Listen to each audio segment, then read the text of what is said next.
Hey, what? What the hell's wrong with you? Hi. Hey, Nick Digilio, that's me, and thank you for checking out my YouTube channel. Subscribe, it's free, new videos pretty much daily. Check me out on patreon.com. I have a page there where I provide content and videos and all kinds of fun stuff. But if you become a patron by giving a little dough and donating, which I would really appreciate, it helps me out a lot. And I really appreciate that. Go to patreon.com/NickDShow. Donate $3, $9, $25 a month. You'll get exclusive content and videos and things that nobody else has access to unless you're a patron. And that includes behind-the-scenes stories of what really happened at WGN and other things. So become a patron now at patreon.com/NickDShow. My podcast is up and running and doing really well, and I'm loving doing it. It's the Nick D Podcast at radiomisfits.com. Subscribe to that podcast. New episodes every Tuesday and Friday. Okay, I was just thinking about concerts, and I thought I would talk about this. There was a poll that was done on social media, on your YouTubes and on your Twitter and all that bullshit, where you did like a poll involving live concerts that you've seen. So I was looking at that poll, and I've got my thoughts, and I wanted to get yours too. You can leave them here in the comment section of the YouTube channel, or in the comment section on the Patreon page at patreon.com/NickDShow. Remember to give money. And I would love to hear your thoughts in these categories. So I was looking at the idea of concerts, over the years. And I've been lucky in that regard. At a very young age, I started going to concerts. At a really young age. And I got to see a lot of really cool bands in the 70s. Like a lot of the classic rock bands of that era, I was lucky enough to have seen live. I started going to concerts at a very young age. My dad took me, and then my cousins took me. And as a result, I got to see some really cool concerts very young. And I was the envy of a lot of people, my age at that time. And now, when I tell people that some of the bands and some of the artists that I got to see live, people are like, "What?" Like, I saw Zeppelin live during their heyday. Jethro Tull several times. I saw ELO on their the original Out of the Blue tour with the big spaceship that opened up with the laser beams. I saw them at the Chicago Stadium. I saw Kiss 4 or 5 times in their heyday, in their heyday, before I realized that they're a shitty band, because I was a little kid, at some point in your life, you love Kiss, and then you get pubic hair, and you go, God damn, do those guys suck. And they do. They suck. But they were great live. I mean, they're a bunch of idiots. Their music is horrible. They don't know even 3 chords. And everybody in the band is a douchebag. They're all fucking morons. But, when you're 11 and you got guys spitting up blood and they've got makeup on and they play 3 chords and they yell very simplistic music lyrics over and over and over again, you like them. But then, puberty hits and you go, what the fuck was I listening to? Which is exactly what happened to me. But I got to see Kiss in their heyday in the 70s. Lots of classic rock bands. I got to see a ton of them. So in that regard, I was very, very lucky. And I saw a ton of bands between the 70s and into around the mid to late 90s. I saw a lot of concerts. It slowed down a little bit after that, and I haven't gone to a concert in a couple of years at this point. But I have seen some great ones, and I have seen some of my favorite artists in concert, and some classic ones. So my first concert ever, and this is sort of, I'm looking at this poll here that was done, and I've got my answers. First concert. Okay, first concert. Everybody remembers their first concert. My first concert was, the headliner was Black Oak, Arkansas. Jim Dandy to the rescue, Jim Dandy to the rescue. Yeah, there was a time when Black Oak, Arkansas was actually really popular. They weren't like this stupid afterthought led by a jackass named Jim Dandy. Southern fried rock shit. They were a shit band. But for some reason, I loved them in the mid-70s. And I thought they were great. Their live album, Raunch and Roll. By the way, if you want to see the picture of the ugliest lead singer, the ugliest member of any band ever, look up the album right now on your little Googles and your little internet searches and all that bullshit. Look up Raunch and Roll by Black Oak, Arkansas for the album cover. And then look at the back. If there's like a website that has both the front album cover of Raunch and Roll, the live album from Black Oak, Arkansas, make sure that you can look at the back, because on the back cover of that album, the back cover of Raunch and Roll by Black Oak, Arkansas, is the ugliest picture of any human being that's ever been in a rock band. Seriously. The back cover of Black Oak, Arkansas's live album, Raunch and Roll. Just take a look at that picture. And then take a look at that picture and go, ugh! Because it looks like some sort of monstrosity, but it's an actual human face. And then start thinking about how much that guy got laid in the mid-'70s. You look at that picture. That guy was getting fucked by groupies every single night of his life. Think about that. The 70s, man. Anyway, Black Oak, Arkansas was the first concert I ever saw. They were the headliners, but Bad Company opened. And this was in 1975. I was either 9 or 10. I think it was before my 10th birthday. So I was on the verge of 10. And it was at the Auditorium Theater downtown. Beautiful, gorgeous auditorium theater. And it was Black Oak, Arkansas headlining. And, you know, my parents took me. And they infinitely patient, because they actually fucking took me. They were adults. And they actually took me to see Black Oak, Arkansas. So, and it was packed. Like I said, Black Oak, Arkansas, that's at one point sold records and sold tickets. And Jim Dandy was considered a sex symbol. Again, take a look at the back cover of Raunch and Roll.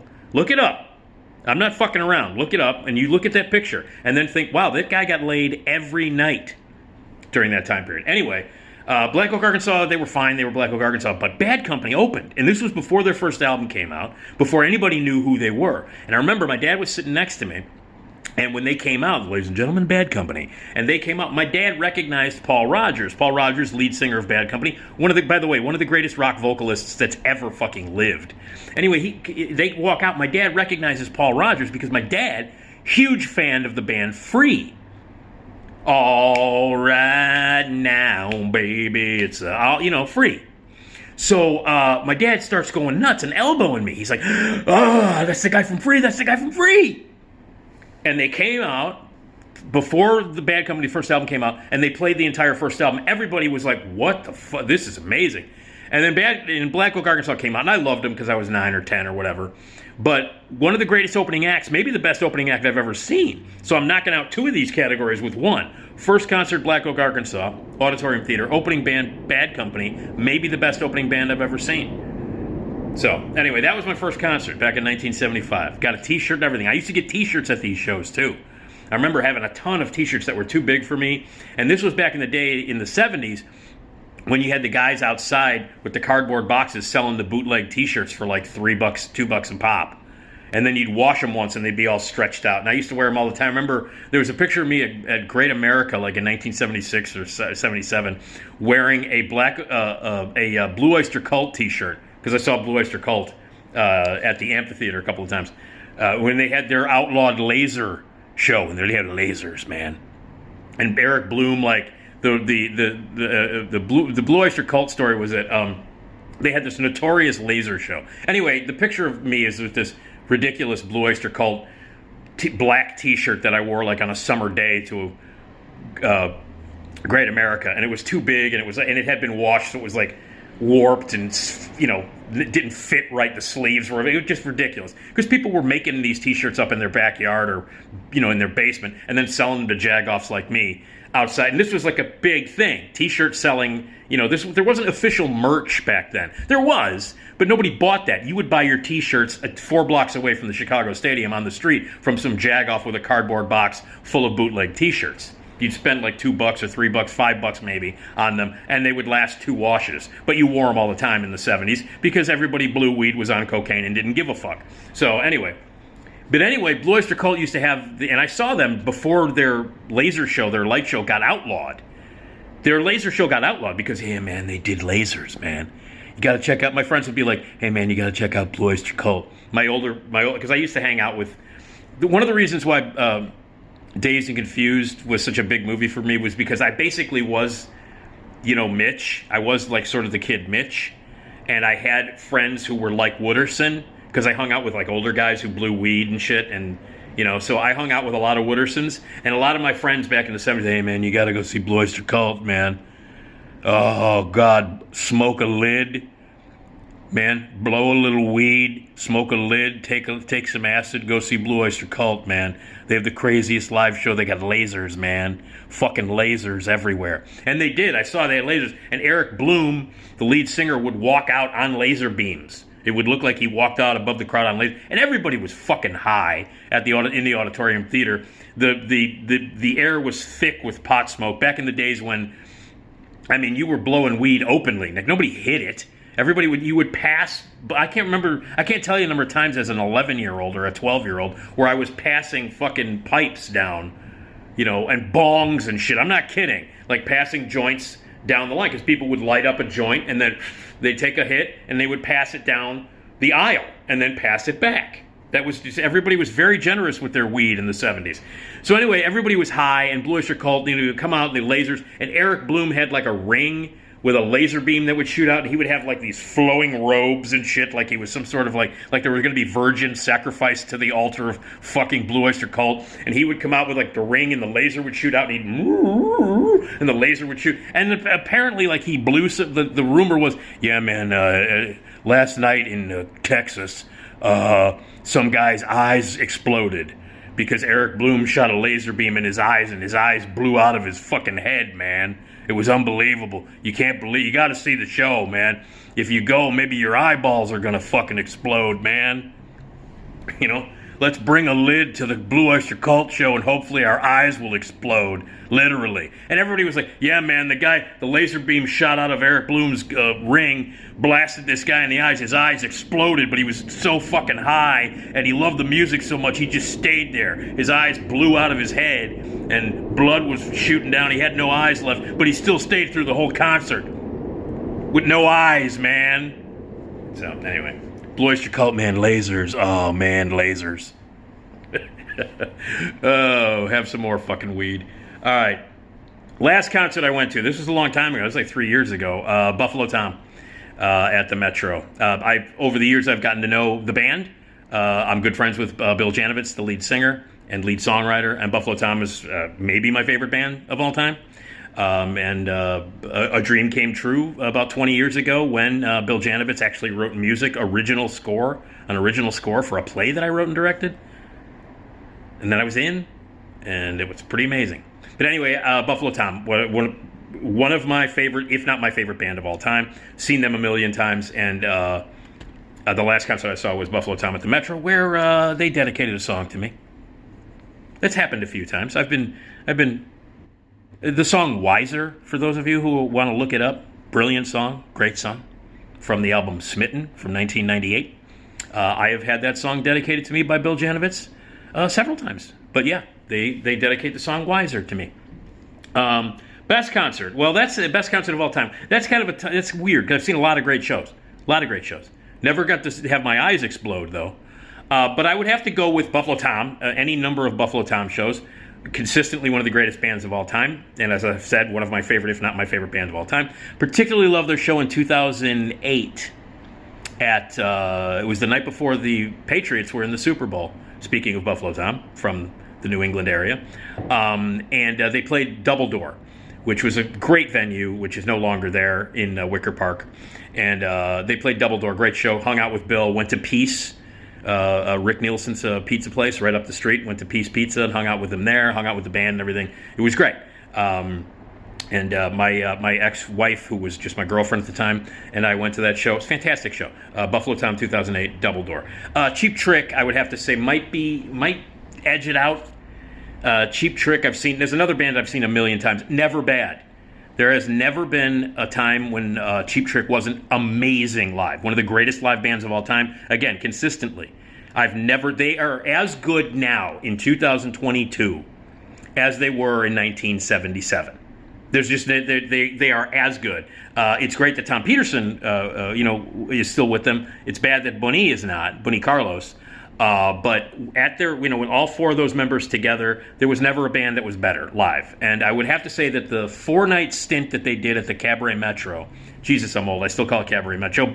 Joe Shanahan, if Joe Shanahan is watching this, I still call it the Cabaret Metro. Anyway, at the Metro, they did a 4-night stand in a row in April of 1998, where they featured a different album. They featured their first and second, third, fourth album each night.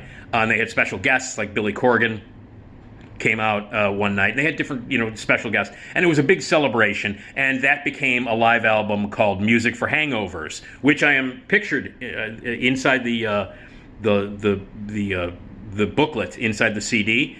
I'm in the picture. You can see me doing this with my long-ass hair and my Schlitz shirt, because I was there all 4 nights. So all 4 nights at the Metro 1998, Cheap Trick.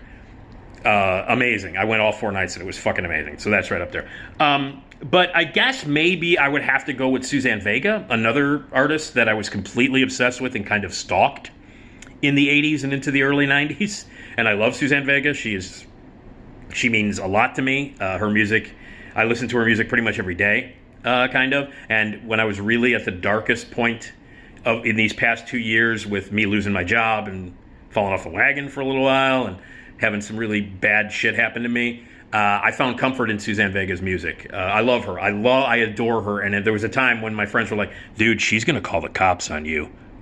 Because I would I went to New York like 8 or 9 times just to see Suzanne Vega. I would just go there. And if she played 2 nights at a place, I'd go both nights and whatever. I mean, I saw her. I traveled to New York 9 times, I think, just to go, not to just to visit New York, but I went specifically to see Suzanne Vega.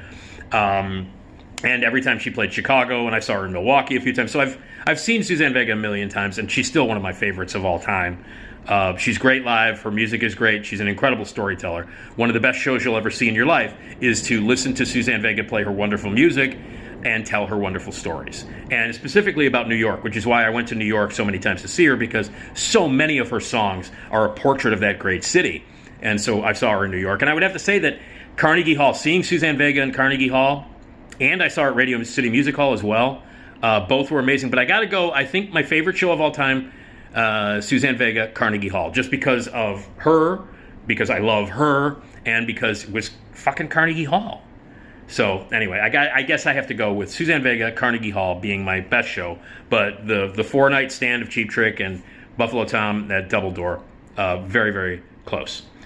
Bands I've seen the most. Dave? Yeah, sorry. I probably lost a bunch of you now. I don't give a fuck. I love Dave Matthews Band. Love them. I'm not a fan of the fan base. I think a lot of the, white knucklehead idiot frat boy idiots that go are annoying as fuck, and I can understand why people would think it must be a nightmare to go, because I've had several incidents that involved complete moronic behavior at Dave Matthews shows. And yeah, the fan base for the most part are, they're white like me, and they're guys like me, and they wear baseball caps backwards like me, except for some reason they're dickheads and I'm not. But yeah, I can understand why people, and I've seen Dave, I don't know how many times I've seen Dave. 30-ish, more. I've seen Dave. And I don't care. I fucking love Dave Matthews. I love their music. I love him. Some of the most talented musicians ever in the history of music all gathered together on one stage. I could watch them jam. If they do a song, it's usually 20 minutes long, and I fucking love every minute of it. I don't care. Some of the greatest and most talented musicians of all time are in that band. And their music is fantastic. I don't give a fuck. I know, right now you're like, shut up, you're an asshole going to see. I don't give a shit. I've seen Dave Matthews a ton live. Probably the most of any band I've ever seen live. And every single time, I love them. I love that they change up their set list and everything is improvised. I will watch them jam forever. Greatest drummer that on the planet right now is Carter Beauford. He's the greatest drummer on the planet, bar none. There's no argument. I don't want to hear any other bullshit, because Carter Beauford's the best drummer on the planet. But yeah, so Dave, I believe, is the seen I've most. Pearl Jam, I've seen a bunch of times. I mentioned Suzanne Vega. Seen her like a bunch of times, traveling everywhere.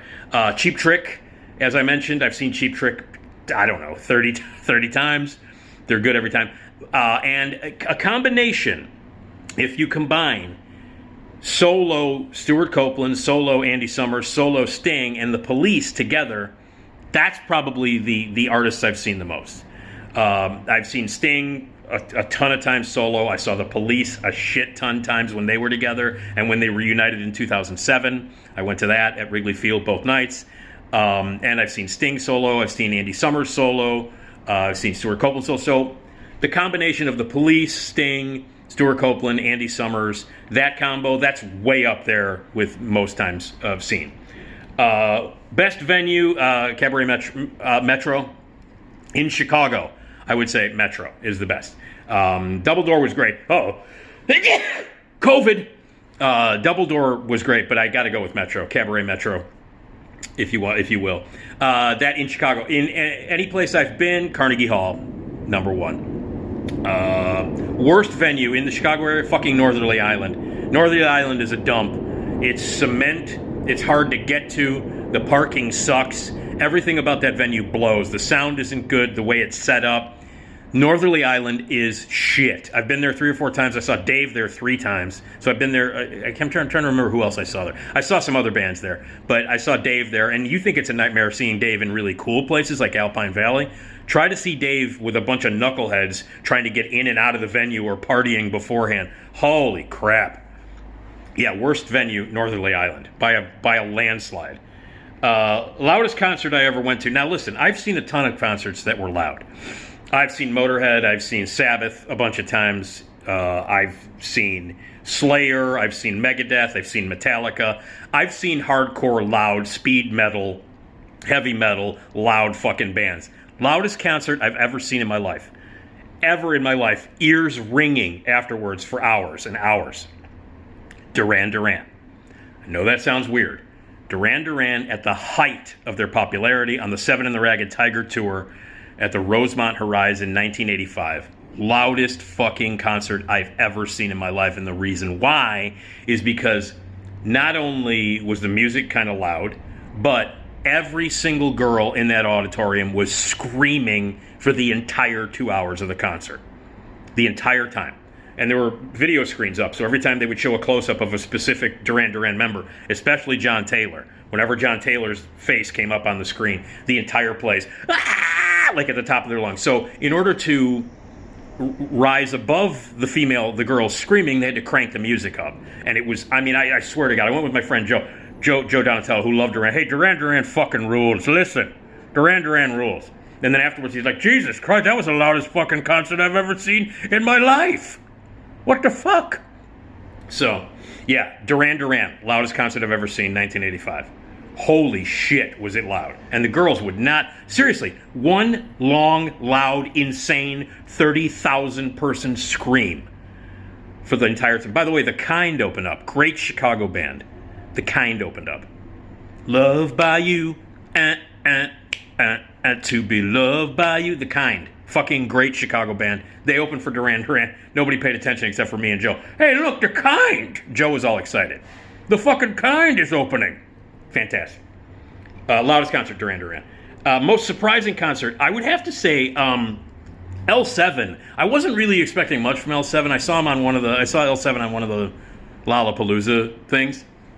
Before Lollapalooza became the shithole four-night festival bullshit that I couldn't even imagine going to. This was when it was a one-day thing and there were like 6 bands and that was it, and maybe one other stage. L7, I fucking loved them. I didn't think, I was like, whatever. And then I ended up buying the records afterwards. They were great, so that was a real surprising one. And Real Life opening for Eurythmics, again at the Auditorium Theater. Eurythmics at the height of their popularity in like 82 or 83, 84, early 80s. And Real Life, Send Me an Angel. Send me an angel right now. Remember that song? Well, they opened for Eurythmics, and they were fucking great. I don't know whatever happened to that band. Real Life. Terrific band. God, they were great. One of the best opening bands, so that was a real surprise for me. And my ex-wife took me to see a band called No Means No, which is this insanely awesome punk band out of Canada. And she was way into punk. At the time, I don't think she is anymore. I don't know what the hell is going on with her now. But at one time, she was like a big punk girl, and she turned me on to this band, No Means No. And they do this incredible song called Rags and Bones, which is the first song she ever played for me by them. Still one of the biggest jams in the history of anything that's ever jammed. But yeah, saw No Means No. We went to and I can't remember the name of the goddamn place. I can't remember the name of the place. It was on Melrose, right by the Melrose Diner, near Sheffield and Belmont, that area right there. It was right down the street. I can't remember. It was like a small rock club. I saw Louis Juliet and the Licks we saw there. And we saw No Means No there. And I can't remember the name of, if you know the name of this club that used to be there. My friend Chris Anderson used to work there. I should probably ask him. And it was a rock club bar, and then it was a small venue to see like usually punk acts or rock acts. And it was on Melrose. I think it was on Melrose, and it was right down the street from the legendary 24-hour like Melrose Diner there. Was it Melrose Diner? I can't remember. But it was right by Belmont and Sheffield. It was right around the corner on the side street from the Vic. From Berlin. It was right around that area on that side street by the diner, 24-hour diner, right there. And I can't remember the name of it, but that's where we saw No Means No. Fucking amazing. That was another one. Surprising. Longest distance I've ever traveled to a show, Suzanne Vega, 9 times to New York. My ex-wife and I, on our honeymoon, went to Ireland, and we saw Dinosaur Jr. and Built to Spill in Dublin. But we didn't plan on that. Like, we were in Dublin, and we saw a poster for the show, and we were like, oh, man, we got to go to that. And so we went. But we didn't plan it. Now, those traveling to New York to see Suzanne Vega, those were planned. But I guess the longest distance travel to see a show would have to be Dublin with Dino Jr. and Built to Spill. Let's see what else. We have best venue, most bands I've seen the most. Oh, worst concert I've ever seen in my life. Fucking Led Zeppelin, 1977, for the Presence tour. Oh my god! Now I had seen Zeppelin. I saw Zeppelin in 1975, and they were fucking amazing. They were unbelievable. Chicago Stadium. Every time they'd come to Chicago, they would play the stadium 4 or 5 nights straight. Okay. And I saw Zeppelin twice. I saw them once in 1975, and they were insane. It was unbelievable. And then I saw them in 77, and they fucking sucked. One of the worst shows I've ever seen in my life.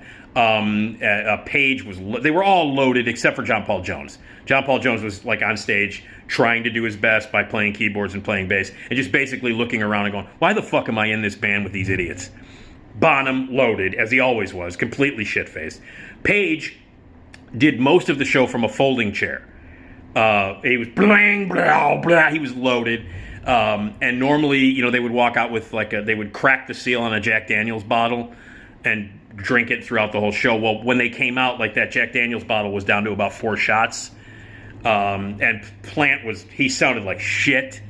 It was screeching. It was awful. And Plant was completely loaded. Page was so fucked up on heroin and booze. He seriously was on a folding chair throughout most of the show. And it was notorious. That 1977 tour that Zeppelin did was notorious for being one of the most disappointing and one of the worst tours ever by a great band. And they were fucking awful. And normally they played for 2.5, 2:45, almost 3 hours. That was normally, when you went to see Zeppelin, they played a long time. Played an hour and 20, hour and 25 minutes. Cut it short. The crowd went nuts. They were booing. They were throwing shit. Zeppelin, 1977. Worst show I've ever seen in my life. I don't know. So I guess that's worst concert, best concert. Oh, okay. Concert. Here, we'll close with this. Concert that I wish I had seen. Now, I was lucky enough to have seen, like I said, a ton of classic rock bands. A lot of the great bands from the 70s. I got to see them. I'm not going to name them all off, but think of a great band that was popular in the 70s. I saw them. I was lucky enough to see them. Except for one tour. And this is the tour that I so wish I could go back in time and see. Oh, there's 2, actually. Sorry. Because I had tickets to go see UFO at the amphitheater on one of the nights that they taped Strangers in the Night. Strangers in the Night, UFO, greatest live album ever recorded. If you disagree, you're wrong. Because Strangers in the Night by UFO is the greatest fucking live album of all time. And I could have been there when they recorded it. Because it was recorded at Lights Out Chicago, as you know. It was recorded at the amphitheater. And I had tickets for that show, but I had 107 fever, and my goddamn mom would not let me go. So I had to miss it. So I could have been there. But luckily, that has been recorded forever as Strangers in the Night. But I could have been at that goddamn show. But I couldn't go. I was sick. Fuck. But anyway, concert that I missed, I didn't have tickets for, never went, was, check this out, 1976, Queen. Okay, never saw Queen.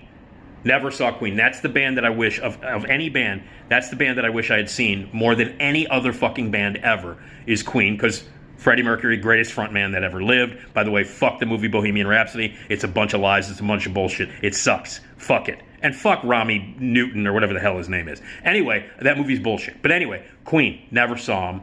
And in 1976 would be particularly the time to see him because in 1976, they toured with, their opening band was fucking Thin Lizzy. Can you imagine that? Thin Lizzy opening for Queen? Come on now. 1976. That's the concert I wish I had seen. So I was, like I said, I've been lucky. I saw a ton of great concerts, a ton of classic concerts, and some of my favorite bands of all time. Very lucky to have been to a lot of the concerts I've gone to. But man, Queen with Thin Lizzy opening? Are you kidding me?